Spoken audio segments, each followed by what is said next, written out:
So yes, this session we're going to be talking about how to improve pupil wellbeing. And the goals for the next sort of 45 minutes are to go through some of the data that we highlighted in the report that we released just before Christmas that looks specifically at pupil wellbeing in English schools.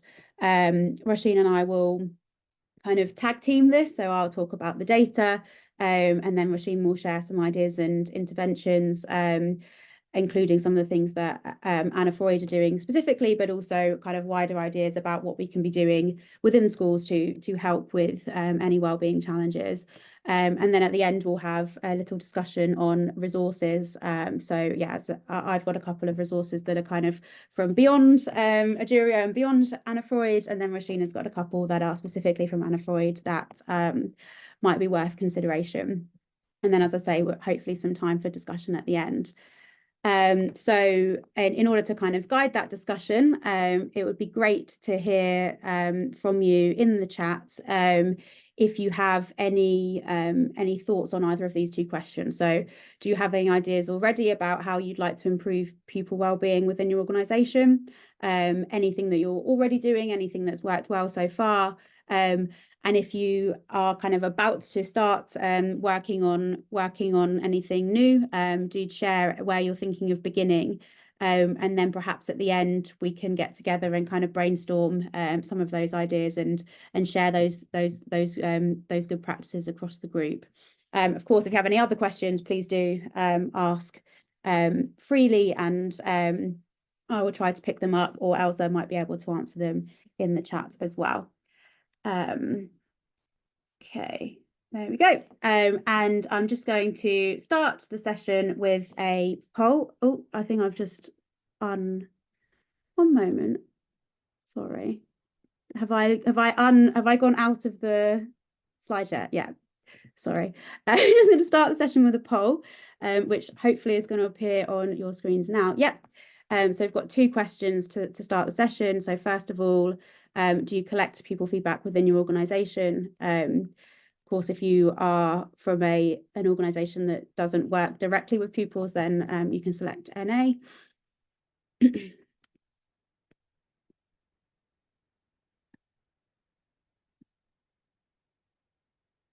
I think the results should appear on the screen in a moment.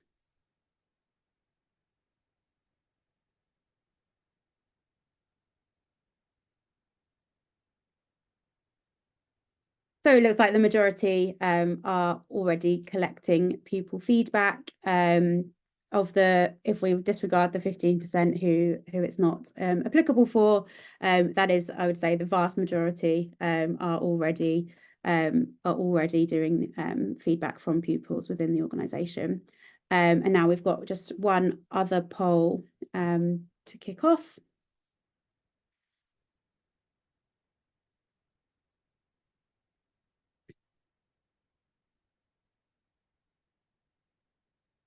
There we go. So how would you evaluate the dynamic in pupil wellbeing? How has pupil wellbeing changed in your organisation or kind of beyond in the last 3 years?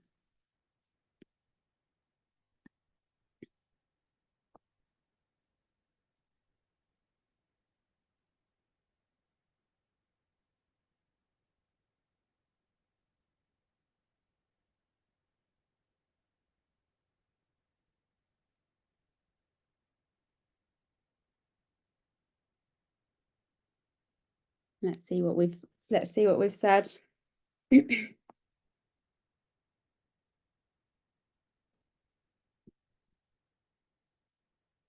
Okay, so yes, it looks like the majority have seen a deterioration in pupil wellbeing in the last 3 years.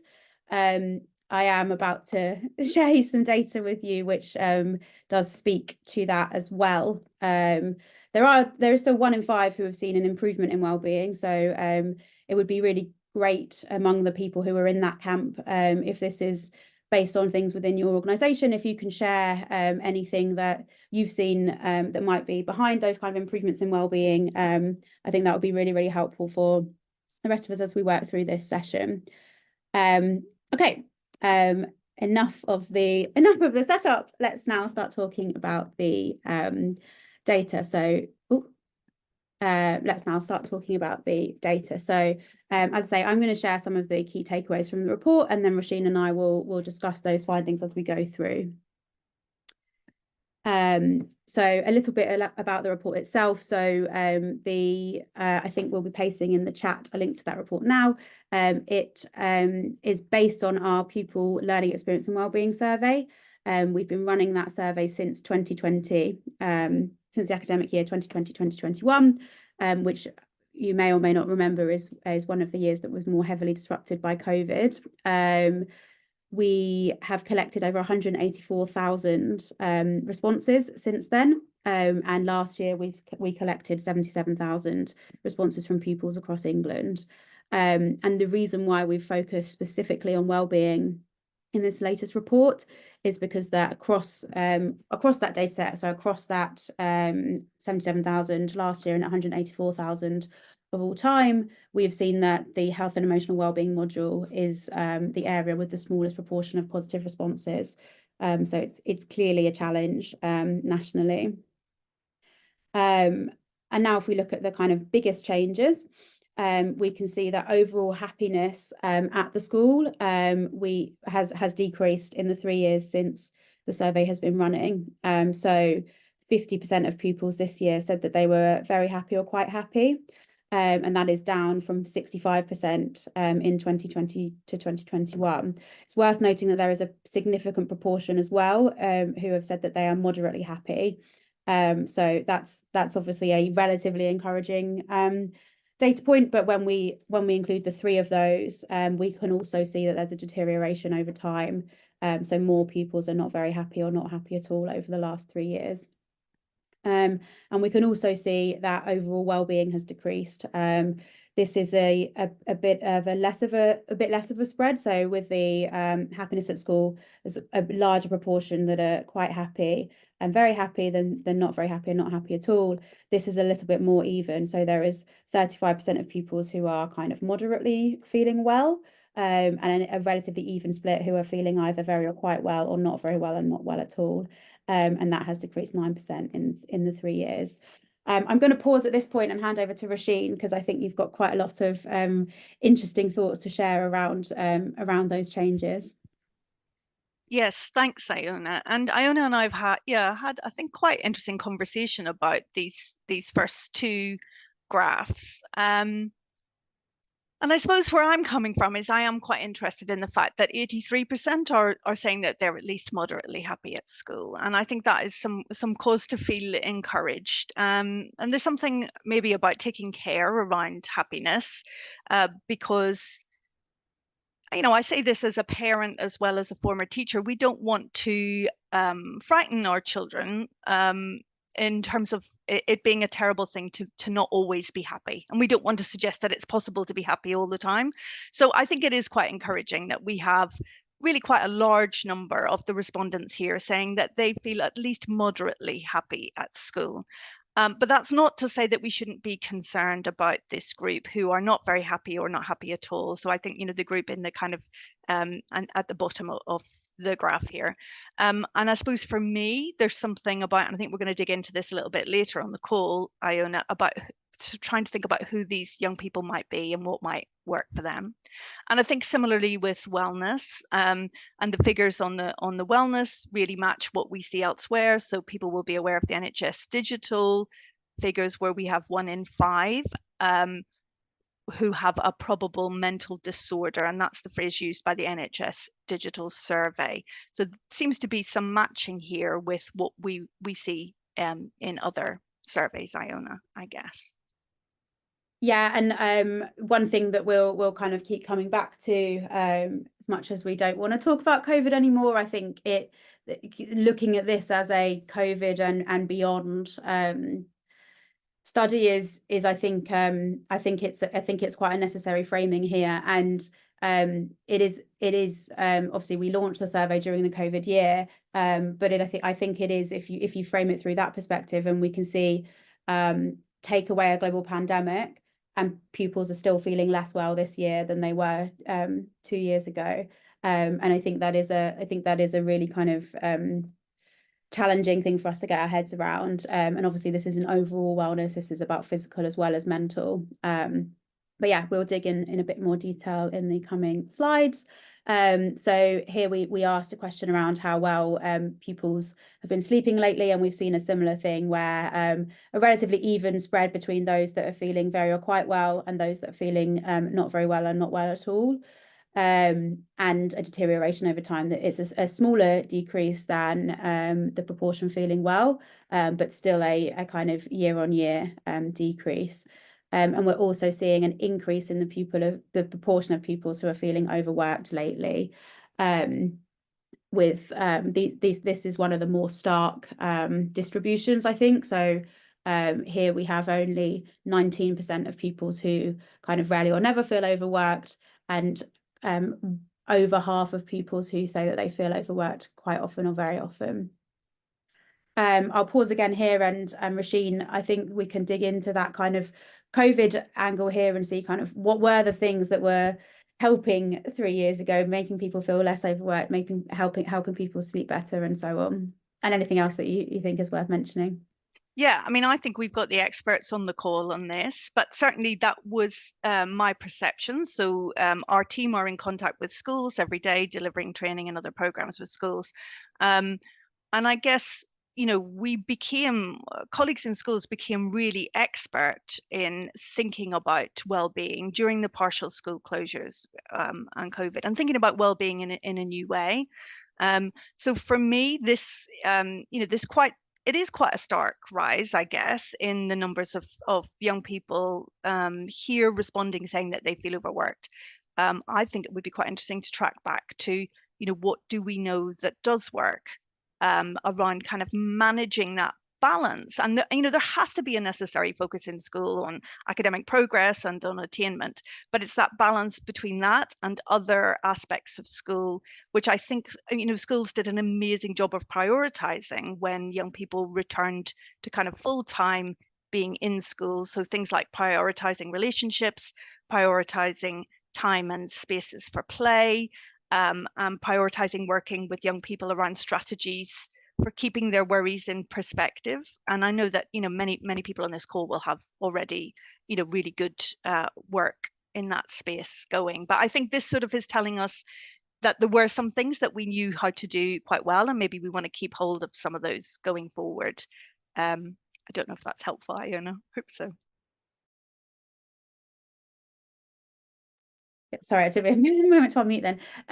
Yeah, I think, and as you said at the start of that, you think that the experts are in the room, and yeah, I would encourage anyone who's got thoughts on that to kind of share within the chat. Is there anything that you were doing during the remote learning period, or the kind of transition back into in-person learning, that either worked so well that you've continued doing it, or anything that you this might have prompted as a kind of, oh yeah, we used to do this and it was really, really productive. If you can share any of those thoughts in the chat, I think that would be really helpful for everyone to be able to reflect on. And then this is the last thing I'm going to share around kind of the largest decreases over time, and I'm actually going to juxtapose this against something that I haven't put it in the presentation, because it's not about a biggest decrease or a biggest change, but I think it's really worth thinking about. So this question here is the proportion of pupils who often have a trusted adult at school who they can talk to. So we can see that this is also declining. So 42% of pupils this year said that they rarely or never have a trusted adult that they can talk to, and only 33% said that they quite or very often have someone that they can talk to. And the data point I want to juxtapose that against is from in the wider report that is available, and I think has been linked in the chat. In the wider report, we also talk about the difference in loneliness. So across all of the factors relating to pupil wellbeing that we've looked at, levels of loneliness improved, which is rare. All of the other areas had worsened, but the improvement in loneliness was 3% last year versus COVID, i.e. pupils are feeling 3% less lonely now than they were when they were sort of locked in their homes, learning remotely for large proportions of the year.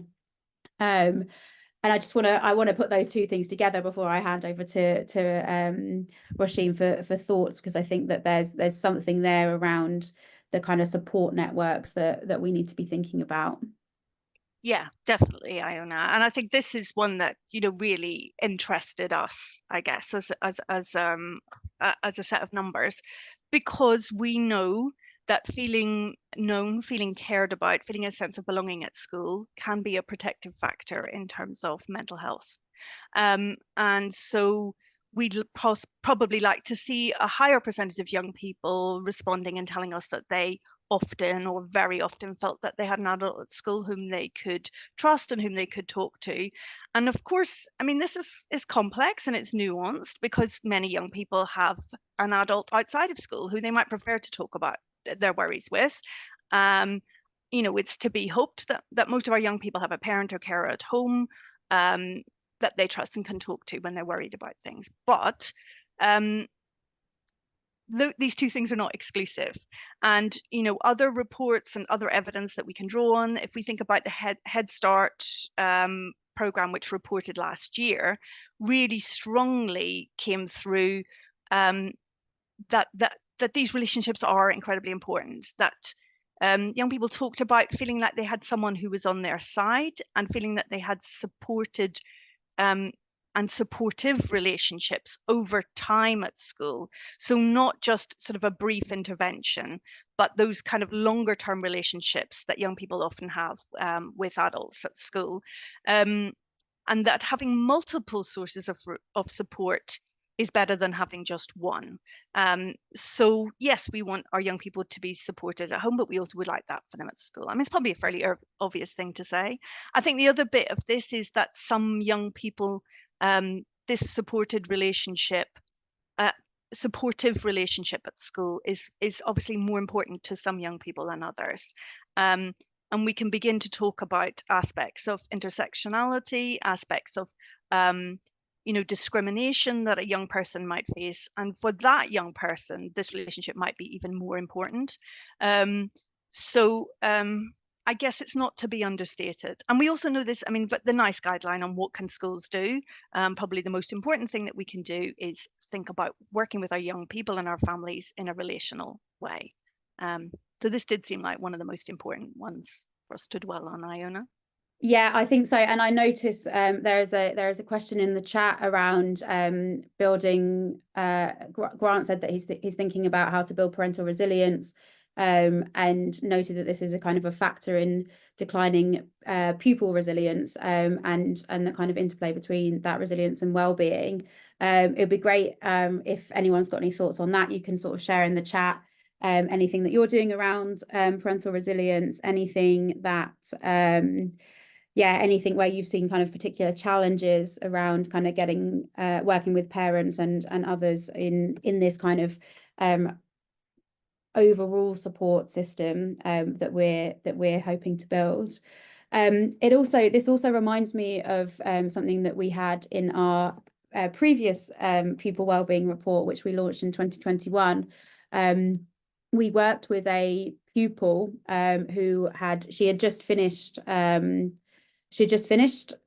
school at the point that we worked with her. I think she was in her first year of university, and she had been one of those pupils who everyone came to talk about their challenges, and she was always very happy to listen and happy to help and wanted to be supportive, but it had a toll on her because she felt she always had to be the strong one. She felt sometimes kind of not sort of forced into, but she felt that she needed to be giving advice and she didn't feel equipped to be giving advice. And this area here, that kind of the idea of having more pupils feeling that they've got an adult at school that they can go to would also be relieving kind of those pressures on those pupils who have become that kind of support network. Of course, at the same time as likely giving better advice than a 16-year-old might give to another 16-year-old. Yes, Iona, just to kind of join in with that, Ken has put something in the chat that's really interesting about kind of reaching out to the kind of wider community as well for this purpose of providing trusted others that will support a child or young person's well-being. I think his contribution is really helpful there. I mean, there is another bit of this as well that I kind of wanted to draw on that's really important to us at Anna Freud when we talk about trust between adults and young people, and we think about why that's so important at school, because I think we've talked about how it might be important in terms of well-being and mental health, but it's also really important in terms of learning. And again, I really feel like I'm preaching to the converted, but we have an idea that's really important to us of epistemic trust. So that, in really simple terms, children learn better from adults who they believe have an accurate and specific and individual understanding of them as a person. So, if you understand me and you understand my concerns, and you understand what I'm thinking and feeling, then I'm more likely to be able to learn from you. So this sort of idea of trust kind of moves beyond just discussion of kind of well-being or emotional well-being. It actually moves into the realm of efficacy of learning within schools as well. So I think I'll throw that in. And I think as well, things like attendance, I think that we've seen a link between kind of parental attitudes towards attendance and how that kind of looks for pupils as well. I think it is right that this is a slight spoiler alert for some of the resources that we'll be talking about at the end, but I think there is a thing around that kind of whole school and whole community approach to this. Right, so moving on from the kind of changes over time, we'll now have a look at two particular groups. We're going to look at well-being through school years, and then after that we'll look at well-being through gender. And these are kind of, there's just a few graphs here, but we see a similar trend across the other well-being measures as well, but focusing here on just overall well-being and happiness at school. We can see a worsening in overall overall well-being. There is kind of highs in the kind of primary years that starts to decrease, and then we see a significant drop off. The largest drop off that we see is between year 6 and year 7. We have a slight boost again into year 12, but overall well-being is generally decreasing as pupils get older, with the biggest drop at year 6 into year 7. And we've also seen that over time, year 13 is the group who have had the biggest decrease. They weren't particularly positive compared to their peers 2 years ago, but they have decreased quite drastically over the course of the 3 years that we've been running the survey. Similarly, for happiness scores, we see a decrease in happiness at school as pupils go kind of up through the years. But then it gets interesting when you get into the final years of school, particularly in year 12, but also year 13 is quite a lot higher as well. However, we do see again that year 13 is the group who's dropping the most. So I'll pause now again and we'll have a chat with Roisin about kind of changes in well-being with age and as pupils move through the school life. So Roisin, over to you for your thoughts. Yes, Iona, it's interesting, maybe not surprising. I mean, it certainly makes me feel a little bit sad as a former secondary teacher. This sort of huge drop in a sense of wellness in the respondents in the move from primary to secondary school. I mean, there is this uplift in that transition point between year 11 and year 12. I think that could give us, maybe quite a good signpost of somewhere to look. Perhaps it's not surprising that, where you've got external examination years like year 6 and year 11, year 13, that might contribute to some young people not feeling so well or not feeling so happy. I do know, though, from other research that there is low correlation between exam anxiety and outcomes. And again, I think that gives us a hint as to what works. Because one of the things that I would say in my experience of visiting and working with schools over many years up and down the country, school staff are incredibly good at supporting anxious young people around exams. Like, schools are really expert at this. They do an amazing job of putting in all kinds of alternative provisions that mean that even a young person who's really very worried about exams and really struggling to feel well and confident, many schools manage to make quiet spaces, additional adult support, additional time, rest breaks, all of those things, all of those additional provisions to allow that young person to do it. So I would argue we do know how to do some of this work. I think sometimes it's about resource, and of course schools are sometimes able to direct resource at those particular activities, and then they will struggle to have that resource to support kind of well-being and worry elsewhere. I am really interested in the uplift in happiness in year 12. Again, I think that might, as educators, we might want to think, so what is it that changes? Why does that come about? And again, that could be kind of real cause for celebration and cause for kind of, let's have a look there and see what happens there and can we replicate that elsewhere. Having said that, I think it probably is worth noting that we lose numbers from the survey at that point, don't we? So not all young people are getting surveyed, because not all young people stay in school in year 12. So it's a much smaller cohort. So there would be another question for me about who are we not surveying in this particular survey at that point, and what's their well-being like as they move from year 11 into further education or employment or apprenticeships, etc. I mean, I happen to know last year's year 13 really well because I had a daughter in that year group. So I do think, again, I would be inclined to be optimistic that we won't see such sort of severe drops in well-being in future years, simply because I think this year group had some of the most challenging experiences of school during the partial school closures and the COVID disruption. Not least the fact that when they were in year 11, they didn't know if they were going to have exams. They were going to have them, then they weren't. Different schools had to make all kinds of different decisions about how to do that assessment.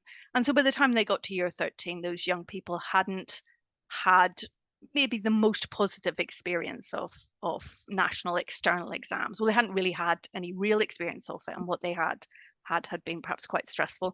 So I'm inclined to be optimistic and to say we would hope that we wouldn't see that worsening of wellness and decrease in happiness for future year 13 groups, but I think it'll be interesting to see. Yeah, and I've just seen the note from Catherine in the chat around year 12 allowing pupils a choice in where and what they wish to study and a greater feeling of independence. This is something that Roisin and I chatted about when we were going through this data together, and I think it is. I think that is likely to be a significant factor, that sense of autonomy, that sense of not actually having to do PE if you hated PE for the kind of however many years beforehand, or French or whatever. I think that kind of like, yeah, there is a significant, maybe you don't wear uniform to school anymore, maybe you feel that sense of sort of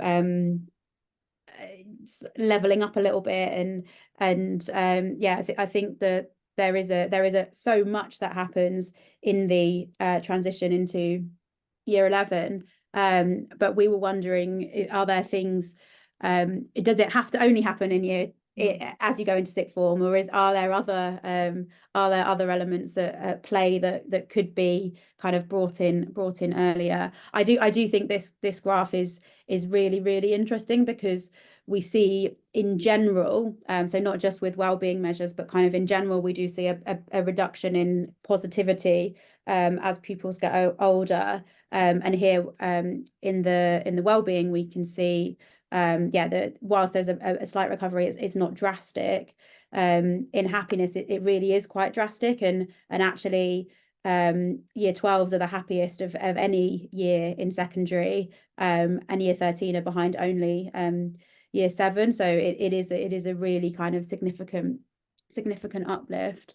I just want to share something else as well that is not in any of neither in this deck nor in the wider report, but is in another piece of research we've done at the start of last year, which it was kind of a wider safeguarding focus, but we looked one of the areas we looked at was around transitions, and we asked pupils in year 6 how are they feeling about the prospect of going into secondary school, and we asked pupils in year 7 how are they feeling now that they're at secondary school, and the answer options were things like happy, excited, anxious, sad, all of the emotions. And apologies, because I've only thought about saying this whilst we've been talking, so I don't have the specific data, but we can share it afterwards.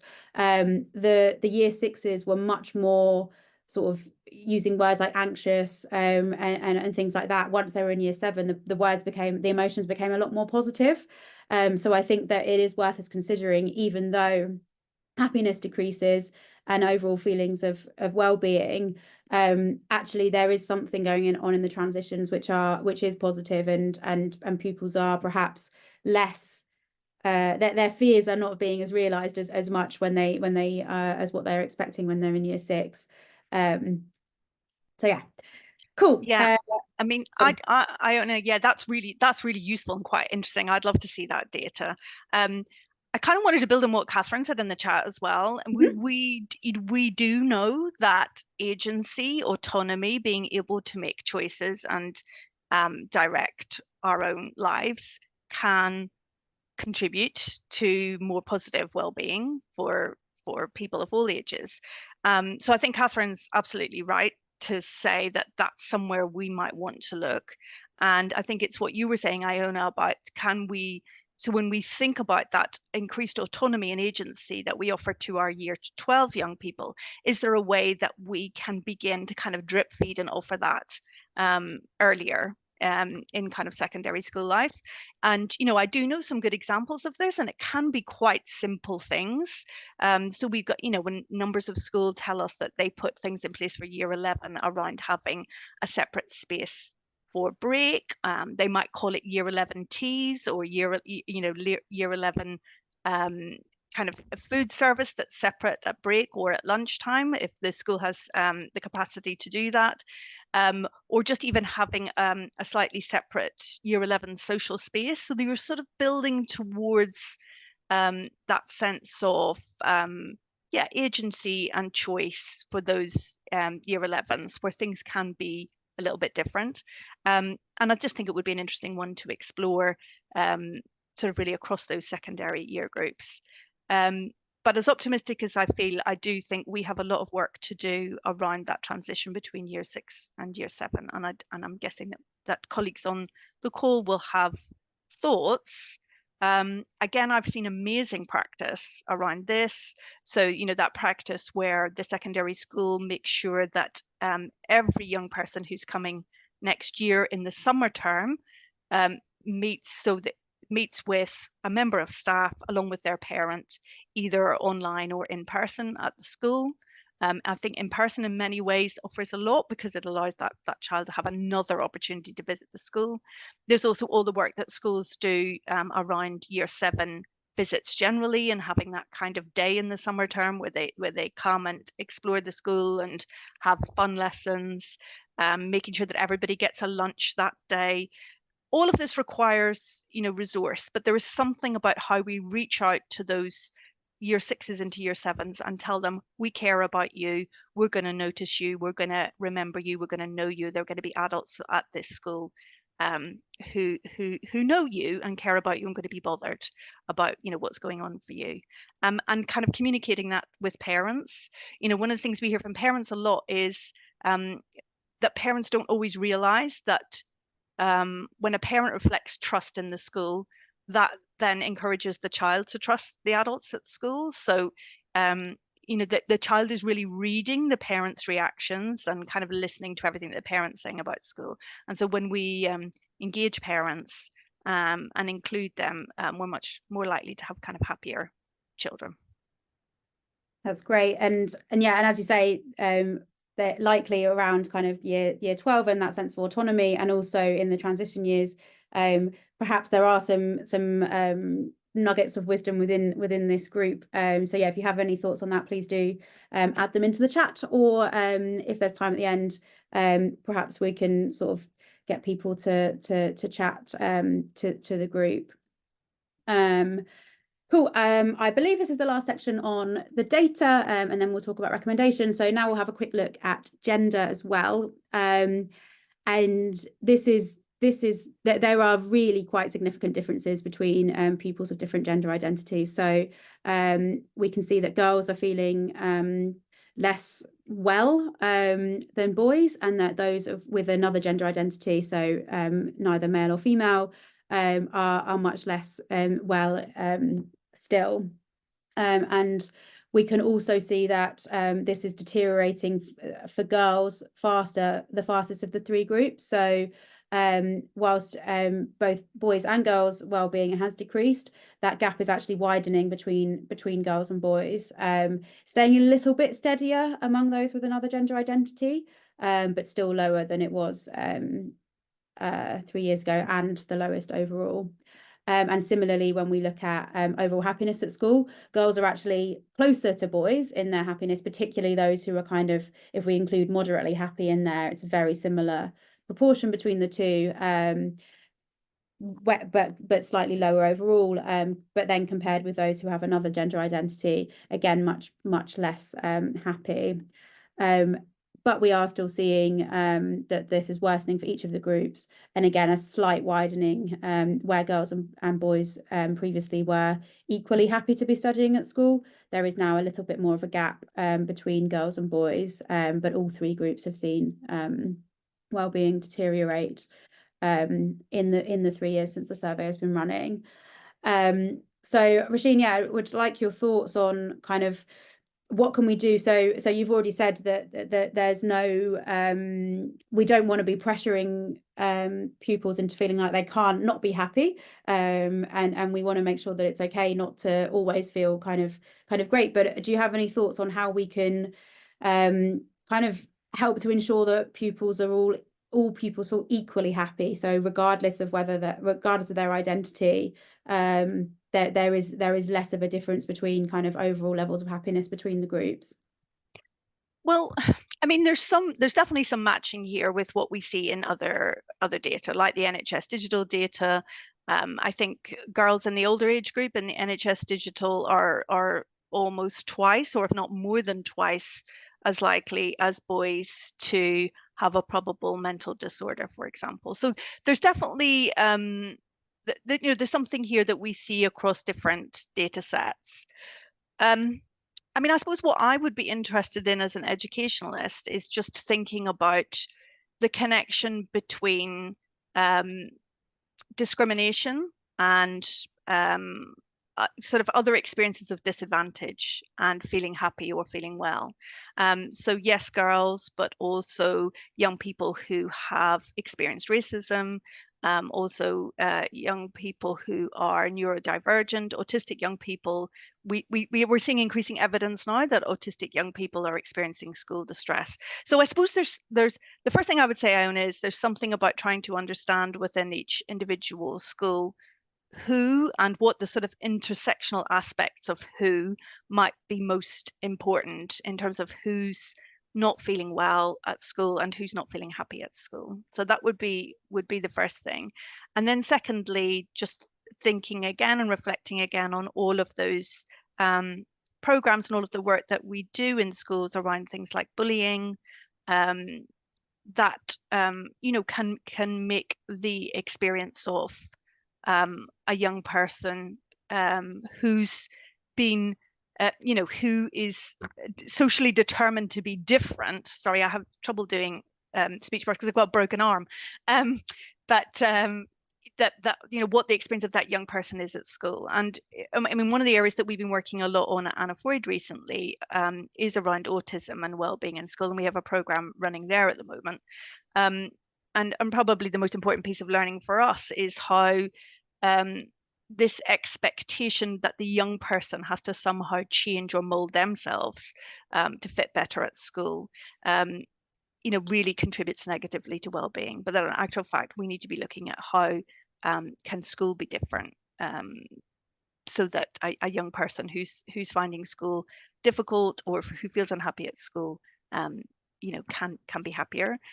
I mean, number one is to ask, I guess. I mean, it's again, I feel like a lot of the things I'm saying are very obvious, but it's asking, and it's having those really good conversations and being genuinely curious when we talk to parents and when we talk to young people, about what's happening for you at school that's making you feel unhappy. And then, trying to kind of on an individual basis, see what adjustments, what changes we can make. Yeah, I think that's really fantastic. And actually, our data, we don't actually capture data on kind of neurodivergence or anything like that.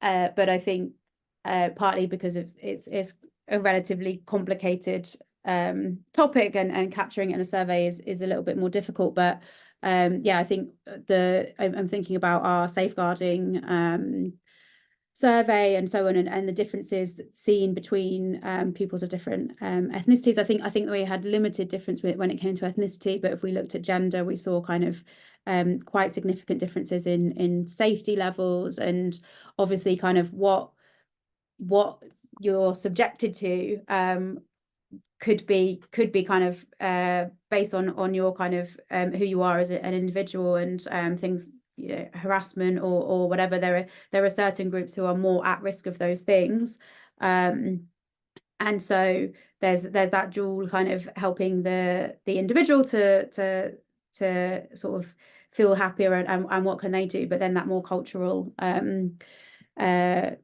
around making the environment safe and happy for them. Yeah, and I guess, I mean, I think what's really important to say, this is complex and it's nuanced, but for schools, like some of the reasons why teenage girls may feel less well or less happy than teenage boys may not be within schools' control, but some of them might be. So I suppose it's controlling your controllables. It's trying to work out what things as a school that you can do differently, rather than I think we can all feel a little bit ground down by the things that we can't change and the things we can't influence, but it's like thinking about which ones we can, and that's generally stuff that's happening at school rather than what's happening outside. Indeed. I've just seen a note from Cal. Yes, we are going to share the recording and the slides probably tomorrow, but later today with everybody who's signed up. So you will get these bits. I think that leads us really neatly, Roisin, to the final section, which is around resources available, and it has been kind of a running theme throughout this, around kind of getting parents involved, getting other people within the community involved, and our first resource that we have to talk about is from the University of Oxford, a kind of review of the evidence around student wellbeing, and they talk about 6 different steps. First of all, making sure that it is specific to your school context. So before you get going on your kind of journey towards pupil wellbeing, making sure that you're considering where you are now and what you're working with. What works in one school might not work in another, so making sure that it's really, really clear to you where you are now, what your challenges and what your opportunities are. And then there's a few other things that it talks around about kind of a cross-level approach across the entire school, engaging the wider community, and a focus on professional development of teachers themselves. And I think there's some other resources we'll mention that help with that as well. And then making sure that it's monitored over time. And that very last one around sufficient time and resources, I think that's something, Roisin, you've mentioned quite a lot through this discussion around there's a lot of things that we can do. We don't have all the time, we don't have all the money, so how do we make sure that we're pointing them in the right direction? And I think starting with that specific school context, as they outline, is a way to kind of more efficiently, or rather how to have the highest impact with the resources available. So that's one piece. I think all of these are going to be pasted into the chat as we go. There's also Young Minds, which is a charity focused around mental health, and they provide practical resources like this one here, which is the Wellbeing Bucket, which basically helps pupils to sorry, it's the stress bucket, which helps people to figure out what's causing them stress, and figure out ways to kind of reduce that stress. That's a pupil specific resource, but they also have a load of resources for staff specifically as well, with bearing in mind the idea that this is about making sure that everyone's working together and taking that whole school approach. And then there is a relatively this is a very relatively simple idea, but I think has quite a significant impact, which is get Britain talking. And the idea is basically to get Britain talking, start the conversation, start sharing how you're feeling and all of that stuff. So those are kind of a few resources that are sort of external to, they're out in the wild for everybody. And Roisin, I think you've got a couple to share as well that are Anna Freud resources. Yeah, thanks, Iona. I mean, I think the most important thing for us is to really keep the idea of the whole school approach to mental health and well-being on the table. And I, you know, as someone who worked in schools for many, many years, I have absolute sympathy and empathy for the initiative fatigue which colleagues in schools experience, but also this kind of pressure to always be moving on to the next thing. But for us, there is nothing really more important than this piece. So there are various ways into a whole school approach.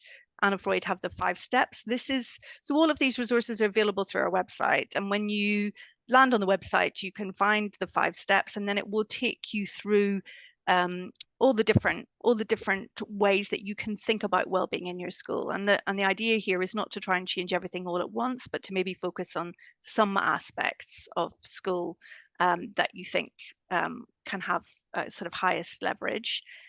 Probably lots of people on this call will also know about senior mental health lead training, which again is free to schools because schools can draw down funding from the DFE to pay for it. In terms of senior mental health lead training, it really goes along with this. It's about training someone in school to be able to lead on a whole school approach. What